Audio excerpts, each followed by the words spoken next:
ติดกันแล้วแบบนี้ให้คักแล้วจับก่อไปเลยใส่เลยบ่คอยเฮ็ดก่อนบ่ได้ทับเด้มุนเบิดคันเจ้าสิก่อ2เลนอยู่แบบนั้นนะอันนี้เนาะใส่เลยทีแรกว่าเจ้าสิก่อเลนเดียวจะใส่ดินจับติดให้ง่ายแล้วเนาะเลยนี่แล้วเนาะก็มีล้มอยู่มั้งใบมีได้อย่าใส่ซอสสูตรบ่ได้ไปเปลี่ยนใส่มันซอสไปสูบก็ยังซอสคือเก่าไปทางนี้บ่หรือทางนี้ทางเก่าเซเลยจับเงาเลยมันนั่นเนาะแม่นบ่ไอ้บอกคำละเป็นหนึ่งก้อนโตบาทนี่ข้าบอกว่าขายไตฮะขายไตอย่าลืมกดติดตามเพื่อเป็นกำลังใจให้ผมด้วยนะครับทุกคนขอบคุณมากๆครับบาทเลยพี่น้อยซึ่งเปิดภาพขึ้นก็ได้ทีมงานก็มาฮอดบ้านบ่าวคำหลาแล้วโอ้ต่อทีมงานสบายดีเด้อสบายดี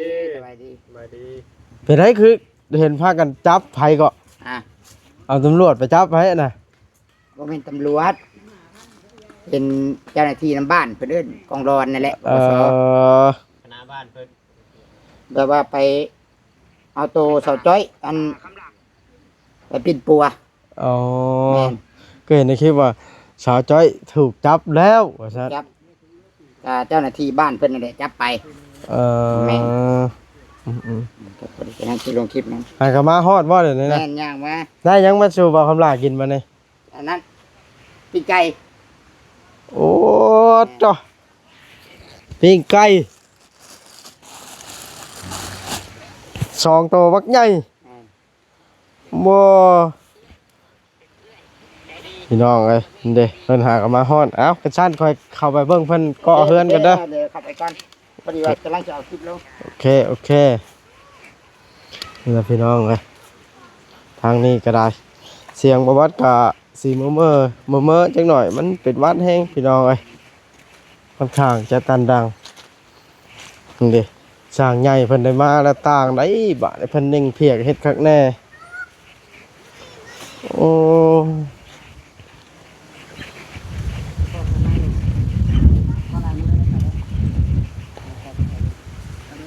นี่ดิความหลากก็ช่อยบ่นี่ฮะสบายดีเลยช่วยเลยก็ช่อยใช่ไหมก็อยากเป็นขึ้นมาเป็นโรคพิษฮะอยากเป็นงูกินเขียดนะจะเป็นงูกินเขียดเดี๋ยวก็ข้อตามเพียกแล้วเพียกมันโบเด้งไปใช้ได้เพียกยับเพียกโคตรแล้วยับออกเนาะบ่ายเลยโอ้ว้าเพิ่นบ่ายเลยกูนี่สิดอกทำบล็อกไอ้คำละคนตีทำบล็อกให้เลย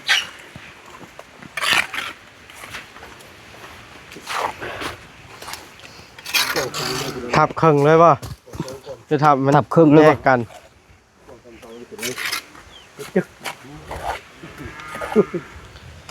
โอ้คำมันติดกันแล้วแบบนี้ให้คักแล้วจับก่อไปเลยใส่เลยบ่คอยเฮ็ดก่อนบ่ได้ทับเด้มุนเบิดคันเจ้าสิก่อ2เลนอยู่แบบนั้นนะอันนี้เนาะใส่เลยทีแรกว่าเจ้าสิก่อเลนเดียวจะใส่ดินจับติดให้ง่ายแล้วเนาะเลยนี่แล้วเนาะ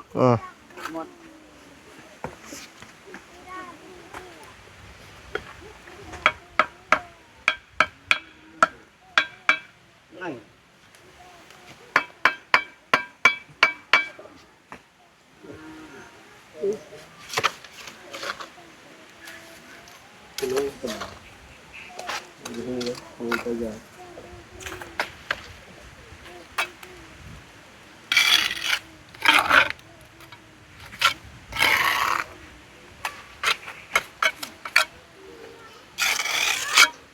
บ่ครับล่ะบ่ตัดหนวดตัดเข้าได้คุมื้อนี่เฮ็ดหนวดยาวชม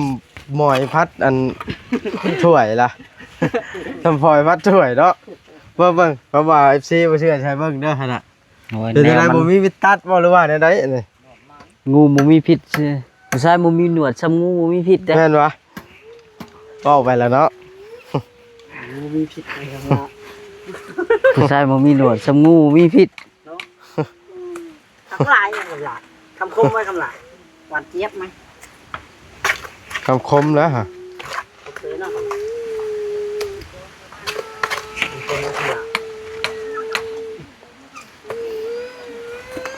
ความหลากก็เป็นนะคานมันนะเป็นคู่คนแหละเนาะ มันบริยากนะเนาะ อืม ตั้งเลยอยู่เนาะหมด นั่นเลยปะใช่สิเชื่อ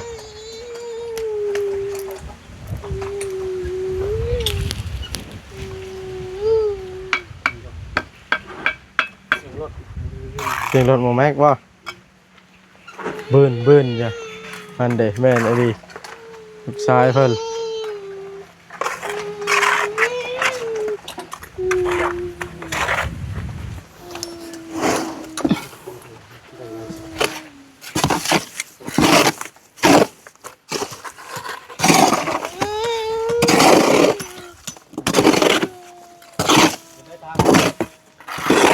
ทางไปได้เหยียบผมว่าพี่บ่รีบบ่ ทางเข้ามานี่นะโอ้ยม่วมรถบ่แห้งเนี่ยไว้นะเข้ามาเนาะคำบทตกแล้วสิพากันเมื่อบ่ได้จักคน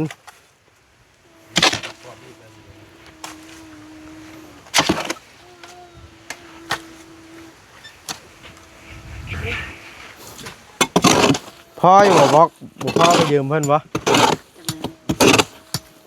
ยังว่านี่แหล้วเนาะ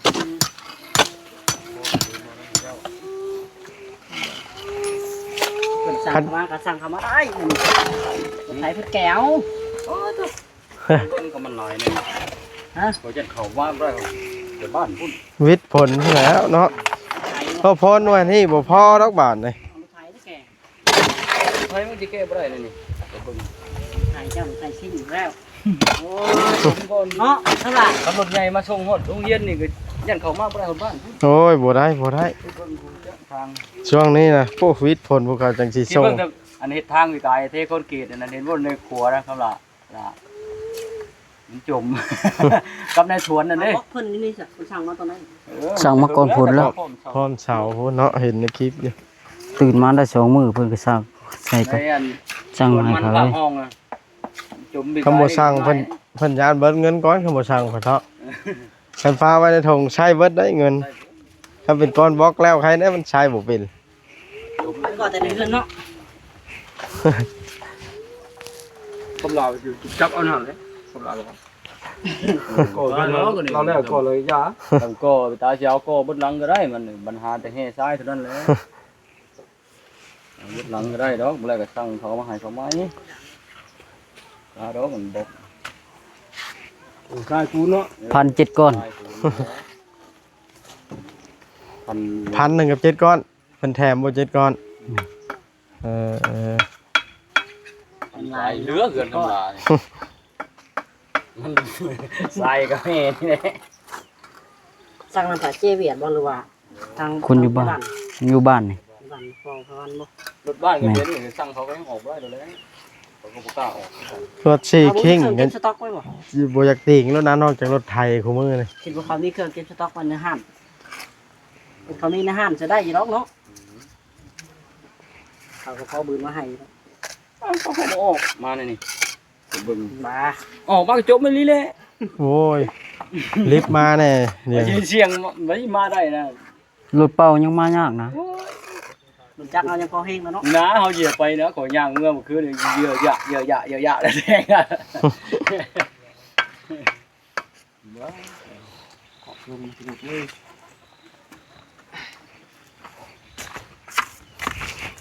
ในการตัวมันติดเอาบริษัทมันจุบเสร็จแล้วเขาหลับเลยบอก ฮะ เออได้เท่านี้เลยหมดเลยได้ เมื่อไรได้ฮะ เออ นับเอามีเยอะมันต้องเขา อยู่ยังไป โยคุยมากันก่อนได้สิ ยังไปฮู้นับมาก็เร็วมันจะตับ อยู่เนาะเอาได้อยู่เนาะ มาเบิดประมาณเท่าไรนี่กันมันแรกกับเรือก็ไปส่งแล้วเขาวัดนั้นมาแล้ว500 ว่าดอกเอาใดก็ได้ มา100เนี่ยนะคำโหดบ่โหด โอ้โธ่ เอาได้เปลืองได้2ก้อน เอามาก่อนรอบก่อนก็300 300 300 200 380 390 390เนาะ นับกิโลมาก รวมเบิดเอามามันนั้น200รวมตัวเก่ารวมเบิดชานนะเอามาอีกบ่แม่นรวมเบิด290บอกมึงแก้วเอ้ย 300เขาบ่เซ็นเอามา300อีกบกนี่นั่นเด้ บอกหัน90ปลาย บอกโตของค่อยช่างมาเหลือแน่เนาะ 90ปลายรวมเบิด390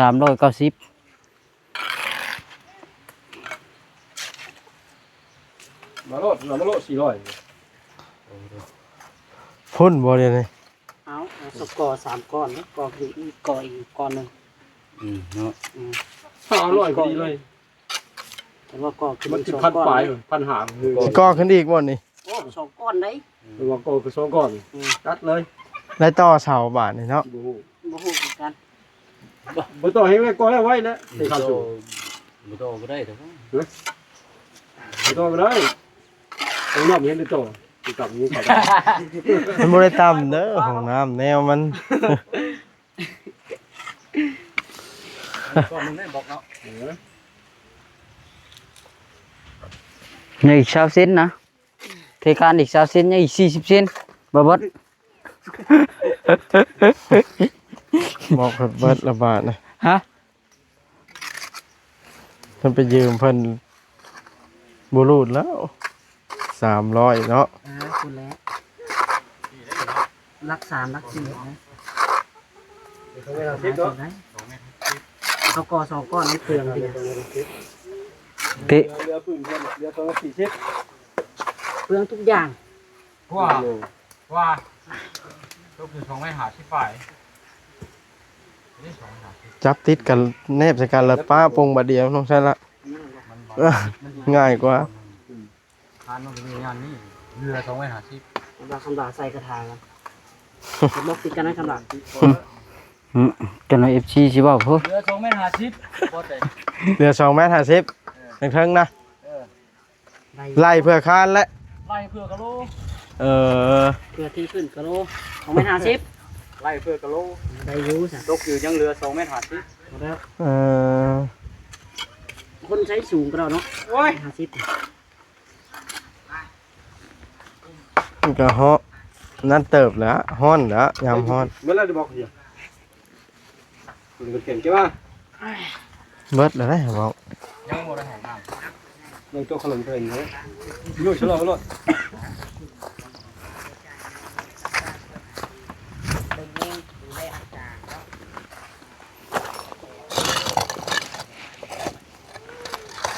มาโอ้บ่ได้มาโอ้ไปยังไงบัด มานี่ปะเพิ่นพาลูกไปกวดอยู่มุกไปบ่ไปกวดลูกอยู่ มอดกันได้เลยครับ โย่ไปบากเสาแล้วล่ะฝนตกบากเสาตัวเทิงนะฝนตกเราบ่ได้ไปเฮ็ดเลย น้อยเนาะ เออ เบิด คนที่เฮ็ดนำบ่ ฝนแท้ ลำบาก ๆได้ลูกเสิร์ชเราไปเว้าล่ะ ได้อยู่ดอกเว้าเขาแต่ทางนี้ทางพี่เด้ ที่ตกฉลองกันว่า ทางตุสิตนี่นะยังไปเอ็นเรา บ่แหละเจ้าก็ยืมก่อนเทื่อบ่ตุซิดแล้วมีแต่งบไว้ให้ค่าสร้างก็บัดเจ้าหาได้จังคืนเพิ่นเจ้าก็ไปรับจ้างรับหยังแล้วโยมมันเฮ็ดได้ซะชั้นมันอันบัดบ่ได้เทคานเนาะลุงเอาแนวนั้นได้บ่คำล่าเอ้ย กล้าไว้ ในนั้นบ่ เอ้าแนวใดซะเจ้าว่า ตกใจ บ่จักได้ โอ้ คำหลาอุกแล้วเป็นหนีนี่จัง อ้าว ไปหาจะได้เพื่อสิพอบอก3-400มันถึกได้บ่ได้ ก่อนหาพัน ว่าร้อยก้อน5,000ร้อยก้อนตัว5แสน300ก้อนล้านกว่าแล้วล้านห้า เกี่ยวข้าวรับมัน ถึงมื้อ แม่นแหละ โอ้ยหน้าเขาประชามมือ4มื้อแล้ว ฮะเอาลงไปเปลี่ยนเจ้าใหม่เรื่อยๆเนาะ โอ้คนรวยต่างจะได้ล้านห้ามันว่าเกี่ยวกับ เดี๋ยวเขาบ่ไปนึงเก็บ จะมาเฮ็ดเชื้อเพ่นได้เนาะลุงแก้ว ผู้ดี เบิดบ่ปูน ผู้ดี เบิดนั่นน่ะปูนเอาอะไรสักก่อน เลย พอละจ้ะใส่ชุดนะ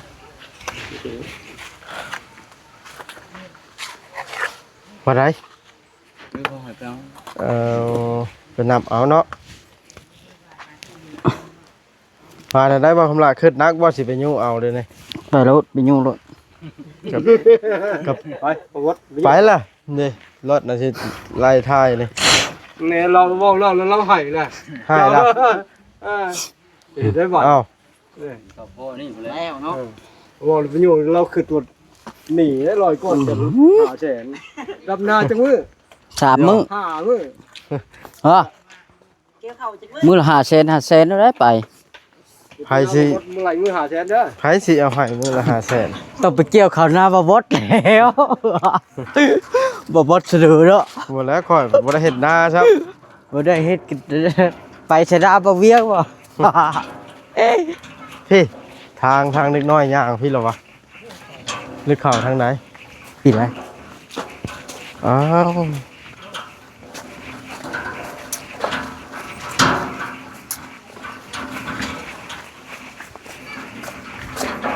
เสียวจักร้อยล่ะ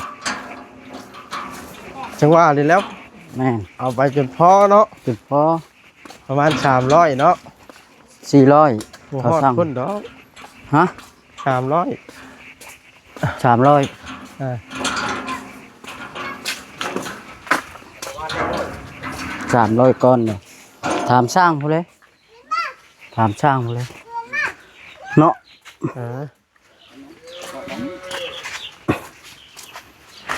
อ้าวเฮ็ดปวกบ่ ดึงยุง เวียนเฮ็ดสิเบื่อ แม่นบ่ เฮ็ดดึกยุง การผมก็ได้บ่ได้น่ะ ข้าน้ำตั้มไว้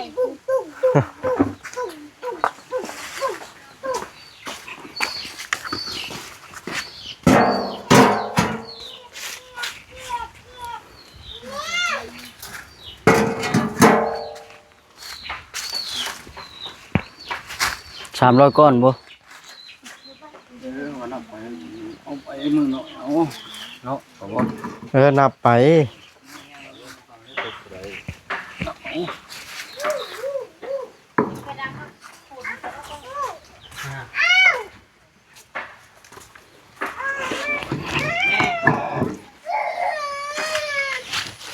คนเอาเนาะ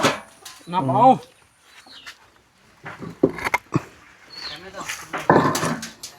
แก้ได้บ่คอยมันฮักได้ใส่หลายๆคอยมันน้อยๆหนึงรถนี่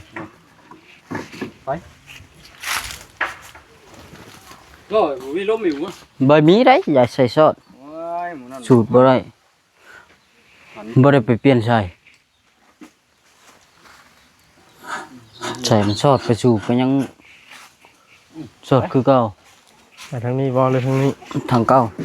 ท่าน เซเลย จับเงาเลย มันนั่นเนาะ แม่น บ่ อ้าย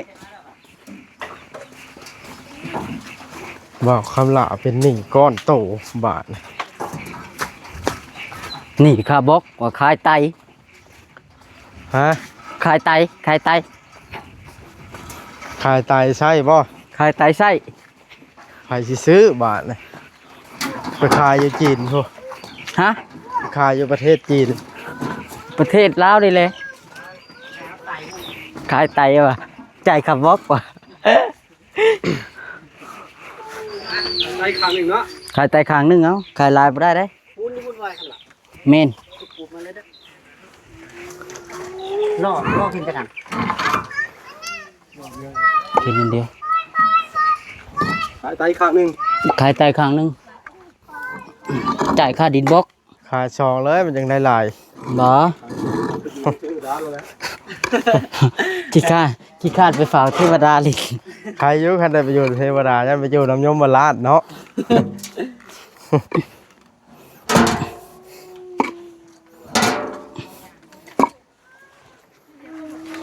ฮะพี่น้องเอ้ยมาอีกค่อยละ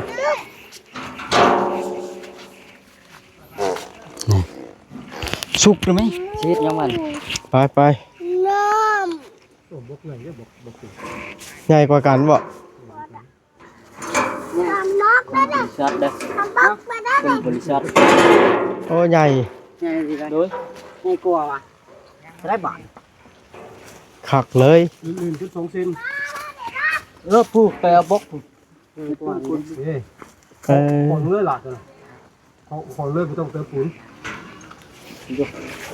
ชิติดบ่ เติมบางๆเอา ผมติดได้พอไอ้สั่งว่าก็ได้มวยปูนเนาะ บอกว่าเราบอกให้เคาะตัวนี้นะมา เนาะ เคาะตัวอันมันแข็งนี่นะ แล้วทาเนาะปุ๋ยจะซ้อนหา